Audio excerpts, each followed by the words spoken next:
Hey guys, welcome to the Tom Reefer studio. New viewers, this is the 20-gallon mixed reef cube. Up top we have the 5-gallon Nano, LPS dominated. And in the back corner we have the 6-gallon tall, it's a custom made. And over here we have the 10-gallon Peninsula Reef. It's making a great comeback, guys, on the hair algae from last week already, from vacation. But today we're gonna focus on the 6-gallon tall and a 15-month update. I'm gonna show you what I put in the tank, what's growing, what didn't grow, and all that good stuff. And it's all gonna happen right here.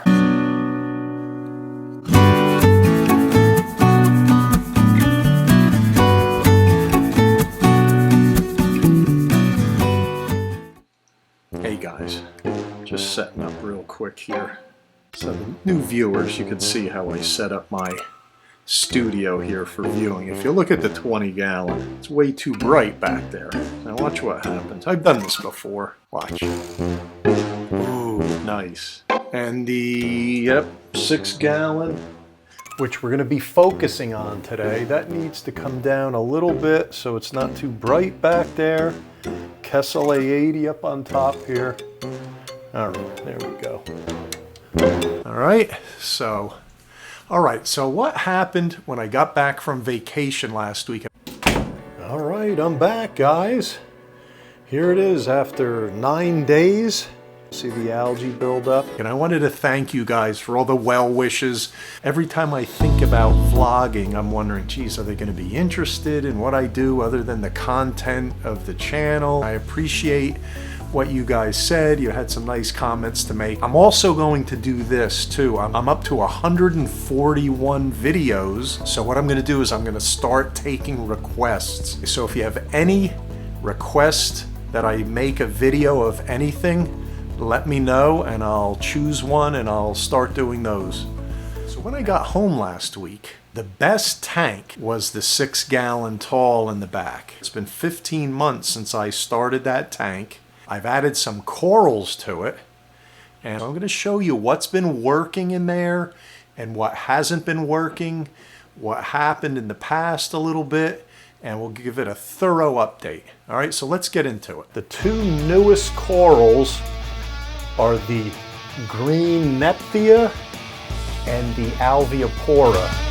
Well, this is the first time I've kept the Alveopora. If you count those little tentacles, the Alveopora has 12 and the Goniopora has 24. What I've noticed is great growth in this. It's been in there about a month and it looks beautiful. I really like this coral. It's in medium flow, and I think we have a winner with this one.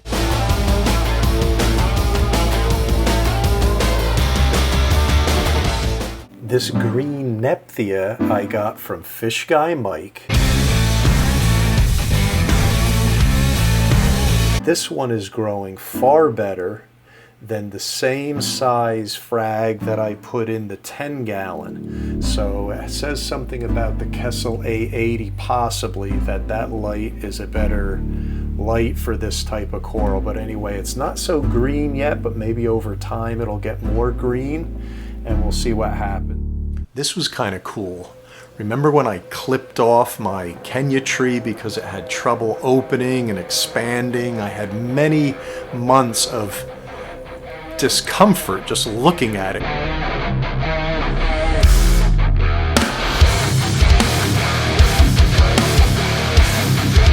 I cut it as low as I could cut it, and I did mention it may grow back, and sure enough, it's starting to grow back.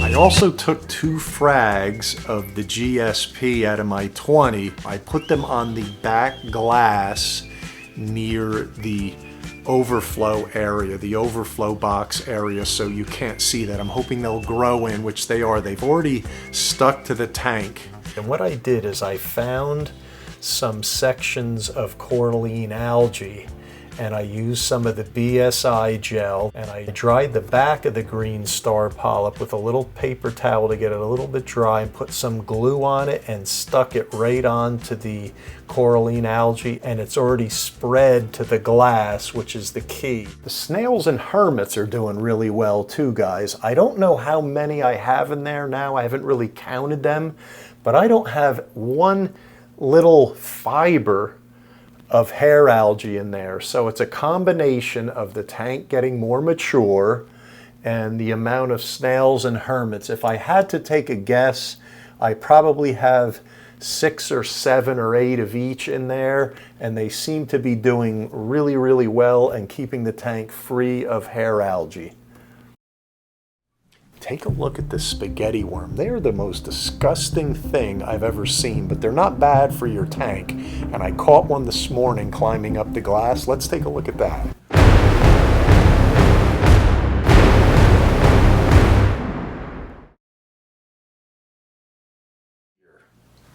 These live rock in there, there's only a few live rock in there that I got from Fish Guy Mike. There's another section in here. It's where you do all your breeding. It looks like you got your... But the rest are Marco rock, and I wasn't thrilled about Marco rock, and I still am not crazy about it, but they've come along. It's been over a year. It's 15 months. They're growing nice coralline on it, and you probably could never tell that they weren't those white pieces of, you know, man-made live rock. So they've been okay. I'm just not a big fan of starting out a tank with all of those like that. Maybe for some base rock, but I always like to add a little bit of real live rock or aquacultured live rock.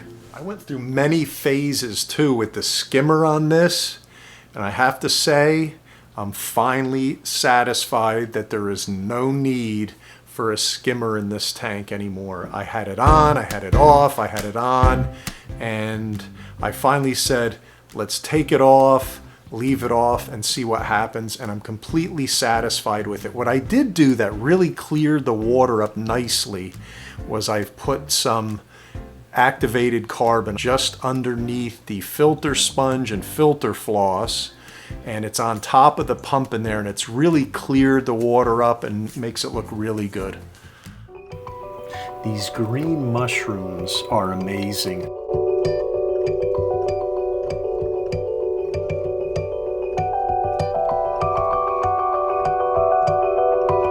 These have really come together nicely. They really open up. One of the 3 came torn, and it's completely healed. They really open up nicely. They don't mind this flow. I would consider this medium flow here because they move around, but they really expand, and they're just a beautiful coral. I'm really liking them. These 2 rock flowers I've had almost from the start, so they're well over a year, and they're doing really well.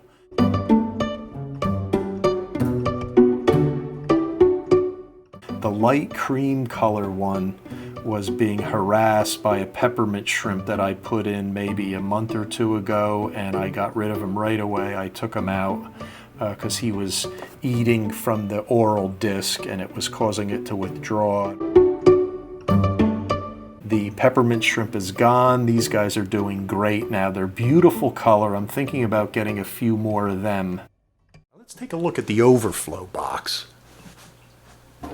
The light I use over this is the Kessel A80. It's done really well. I've had this from the beginning, and as you can see, the settings are at 2 o'clock and 2 o'clock. 2 o'clock color and 2 o'clock intensity. I also run the ATO on this, the Smart ATO, and that comes from this big 5-gallon container here, which actually feeds my 5-gallon Nano and my 20-gallon Mixed Reef.